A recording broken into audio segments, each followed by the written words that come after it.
సంక్రాంతి బరిలో నిలిచిన సినిమాల్లో రాజాసాబ్ ఒకటి. జనవరి 9న ఈ చిత్రాన్ని విడుదల చేస్తున్నారు. పండక్కి మొదట పలకరించేది ప్రభాస్ సినిమానే. ఇప్పటికే ఓ ట్రైలర్ విడుదలైపోయింది. మరో ట్రైలర్ రిలీజ్ కి ముందు రాబోతుంది.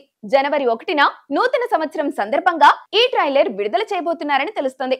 అయితే ఈ ట్రైలర్ కోసం మారుతి ఓ ప్రయోగం చేయబోతున్నారని ఇన్సైడ్ వర్గాల టాక్. సాధారణంగా ట్రైలర్ అనేది సినిమాలోని కీ షాట్స్ కట్ చేసి డిజైన్ చేస్తారు. కానీ ట్రైలర్ కోసం మారుతి స్పెషల్ షూట్ చేయాలని భావిస్తున్నారని తెలుస్తోంది.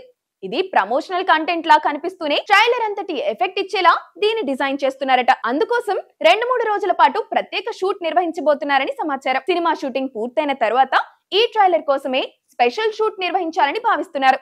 అందుకోసం 2-3 కాన్సెప్ట్లు కూడా రెడీ చేస్తున్నారు. ఓ రకంగా ఇదో ప్రయోగం అనుకోవాలి. ఇది క్లిక్ అయితే ఇప్పటి నుంచి అంతా రాజాసాబ్ మోడల్ ని అనుసరిస్తారు. నవంబర్ 5న రాజాసాబ్ నుంచి తొలి పాట రాబోతుంది.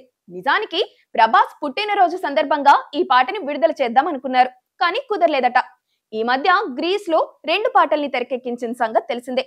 డిస్కో డాన్సర్ సినిమాలోని ఓ పాటను రీమేక్స్ కూడా చేశారు. బహుశా ఆ పాటే ఫస్ట్ సింగిల్ గా రిలీజ్ చేసే అవకాశం కనిపిస్తోంది.